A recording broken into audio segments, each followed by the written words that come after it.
And we have Argeria Kez. She's an attorney. She's been involved in real estate in different capacities. She's also our team member.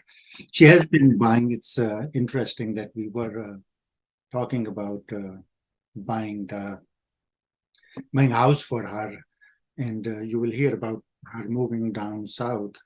So, and then the market dynamics changed, and she was like not sure. She has family members, cousins, friends, all of those giving her advice in different ways, and that confused her quite a bit. So we brought her on the panel to share what is the confusion, how does she want to, move forward or not move forward, or when to do that. So I welcome both Kelly and Argeria, and I give the podium to them to start their deliberation. Argeria is one of our team members. She works with our title company, Intel Title, and she's here because she's considering buying. As Dr. Khan had explained earlier, she is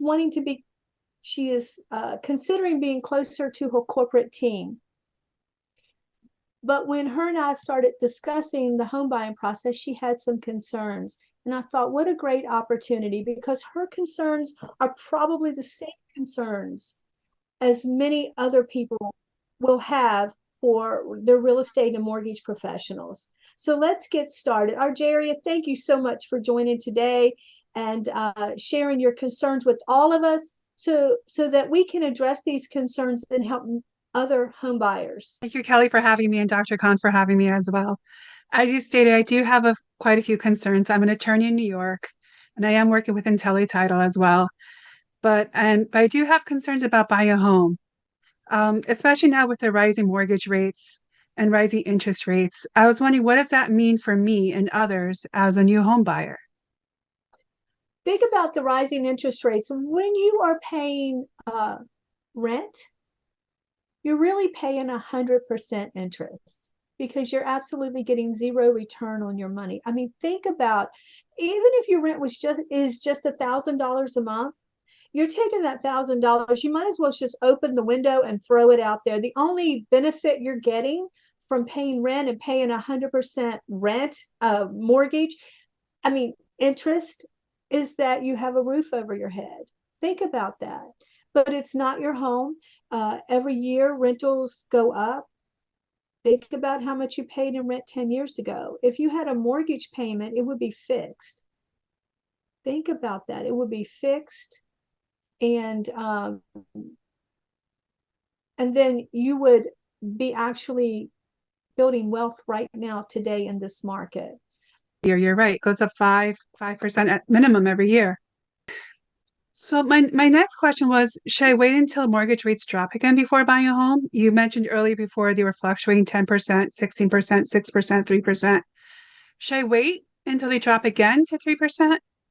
The question I have for home buyers today when they ask me that is, how do you know they're going to drop again? I mean, none of us have the economic crystal ball to look in and say, oh, the rates are going to be 5% in 2025. But even if they are 5% in 2025, how much rent will you have paid in these 3 years that you are absolutely getting no return on that money? I mean, paying your mortgage payment is really an investment.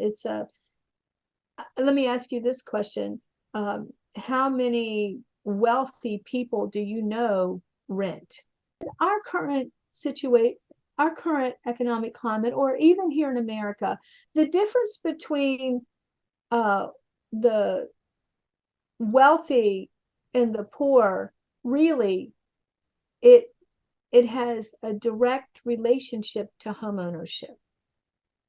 Think about it. People who own their home, they're building equity, they're able to sell it, it's an asset, and they're doing the same thing as paying rent. But to answer your question, Argeria, we really don't know what the rates will do in the future. We can't predict the future, but what we can do is make a decision today that today I'm going to have a better use of my finances by building my own wealth instead of paying rent and making a landlord just a little bit wealthy. What if my mortgage is worth more than my house? What if, because right now we're in a recession, some people have even speculate a depression.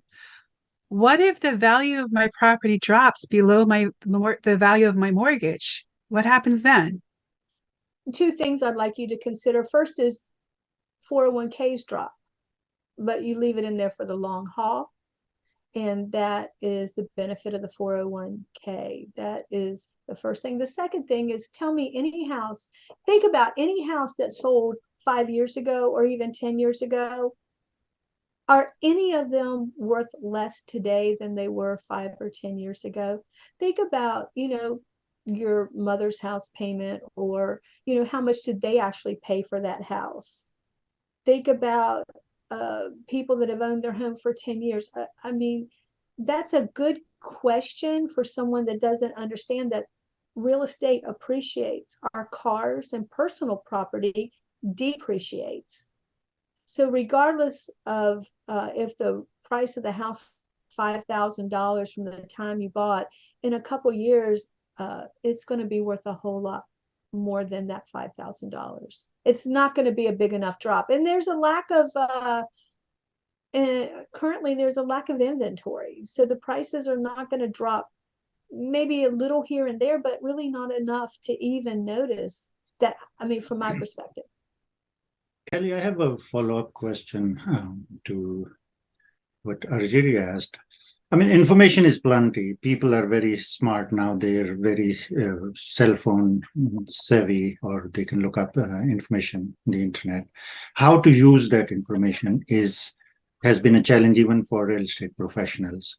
So is there a matrix, or is there an equation, or are there factors that you can, give us that we can present to our buyers, or talk to buyers and tell them that these are the 1, 2, 3, 4, whatever number of factors that they should consider, which add value to their buying in this market? There are mortgage products available that will assist them in buying in this market. We have the 3-2-1 buy down, where they can go into the property at a lower mortgage payment and adjust to the market slowly.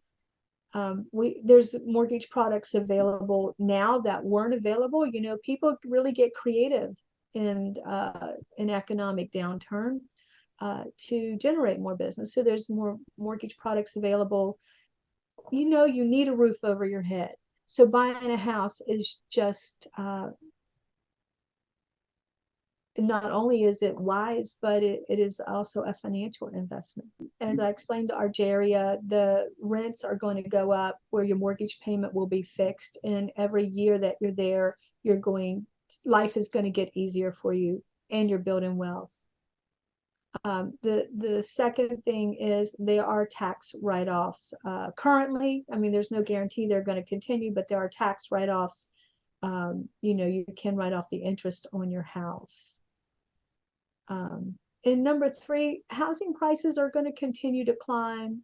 We have no understanding of what the interest rates will be. So now is the time to buy a home. What about rising construction costs with it in home ownership? If I buy a home and it needs to be fixed, as a tenant, I don't have to worry about repairs in the home if something breaks down. What do you say to people that are concerned about that with interest rates rising and costs rising? The money that they're spending on rent, which just goes away, is now going towards mortgage, which is adding to the equity. It's like very basic. If you put the numbers together, like for example, if they're paying $1,500 rent, which is very common in DC Metro, in Northern Virginia is even higher, versus if they're paying like $2,000 mortgage, what happens in end of year number 1, year number 2? It's like make a simple table, put the numbers, and it should become self-evident that which direction customers should go even in this market with the rate. And there is no guarantee the rate will go down. The costs were rising considerably when the market was 3% and there were a lot of buyers out there. They're starting to level out a bit.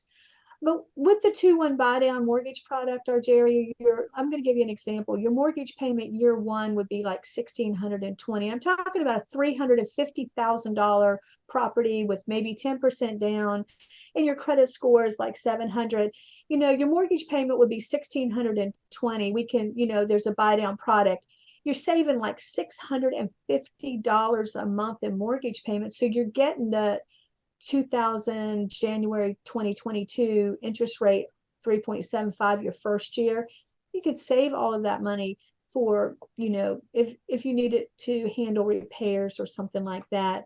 The second year at a 4.75 rate, your payment goes up to $1,825. You're still saving $444 a month.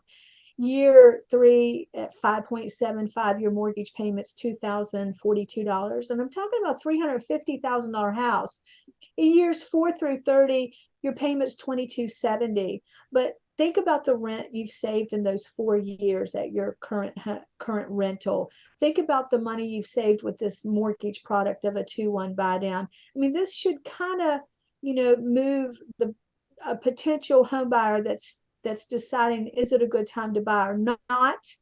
This should help them make a good informed decision. And really that's what it's about, making informed decisions.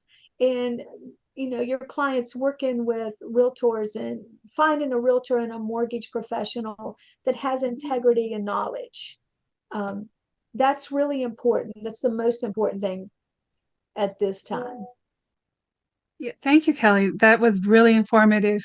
So basically, every time is a good time to buy a house because you're building your own wealth, you're building your own equity. You have basically the same payments year after year. And it really doesn't, and nobody is Nostradamus. We can't tell what the economy is going to do and what interest rates are going to go and where mortgage rates are going to go. So, yeah, thank you. I do feel a lot more comfortable. Thank you so much for that. Thank you for giving me the opportunity. For anyone that has any direct questions, if they would like any answers, you can contact me by mortgage, text, or email. I would love to help you there. And back to you, Dr. Khan. Kelly, if you're, I would take that liberty, and if you are available, I would encourage our professionals to, whenever they need any help or any information, I would take the liberty to suggest them. They can, consult you.